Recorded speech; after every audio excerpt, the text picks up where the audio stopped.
Aujourd'hui, j'ai décidé de vous faire une courte vidéo pour vous parler des rendez-vous avec l'artiste en soi. Une activité que je vous suggère de faire dans le e-book, qui est complètement gratuit. Si ce n'est déjà fait, procurez-vous-le dans le lien sous cette vidéo, juste à cliquer pour aller vous le chercher. Donc, une des activités que je vous suggère de faire une fois par semaine, c'est de prendre rendez-vous avec votre artiste intérieur. En fait, c'est de se faire plaisir à soi. On se réserve une plage de temps, ça peut être une heure, juste une heure ou deux, mais seul avec soi-même. C'est important de ne pas le faire avec quelqu'un d'autre parce que quand on est avec quelqu'un, on se préoccupe souvent de comment il se sent, y a-t-il besoin de rester, exemple, si on va au musée, y a-t-il besoin de rester un petit peu plus longtemps devant ce tableau? Moi non.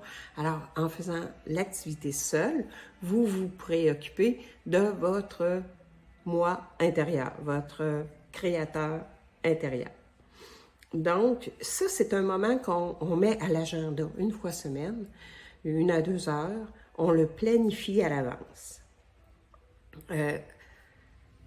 Là, on a toujours tendance à dire « Oh, ben, c'est pas important, cette semaine, je le fais pas, je le referai la semaine prochaine. » Mais c'est vraiment une belle activité pour éveiller notre créativité puis se retrouver à l'écoute. Ça peut être... bon, tantôt je vous parlais d'un musée, mais ça peut être aller au cinéma, ça peut aller dans une bibliothèque, une librairie, une boutique d'antiquité ou une boutique d'instruments de musique si vous êtes musicien ou même si vous ne l'êtes pas.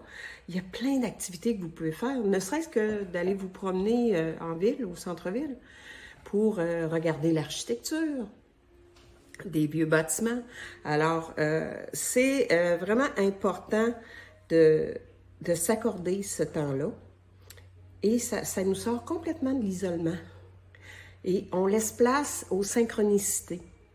On peut faire de super belles rencontres ou non, mais on donne la possibilité d'avoir des rencontres ou une inspiration qu'on n'aurait pas eue si on reste chez nous. Ou si on est avec quelqu'un, ben notre attention est sur l'autre personne et pas sur ce qui se passe autour de nous. Donc, on se réserve 1 à 2 heures par semaine pour faire cette activité-là, pour prendre soin de notre artiste intérieur. Puis, il n'y a aucune excuse valable. Il faut vraiment foncer, l'inscrire à l'agenda, respecter ce rendez-vous avec l'artiste et vous verrez, vous serez étonné des résultats que vous pourrez obtenir à faire cette activité-là. Donc, je regarde mes notes parce que je ne veux pas rien oublier.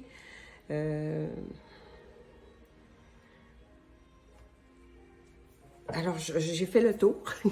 Si vous n'avez pas encore votre e-book, qui est complètement gratuit, sous cette vidéo, il y a un lien pour vous le procurer.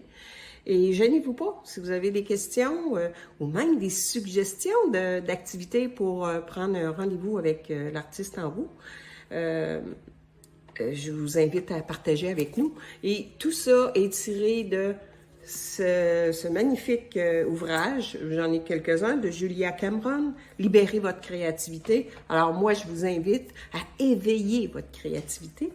Donc, bon rendez-vous. Et n'oubliez pas de partager vos super synchronicités. Au plaisir. Bye!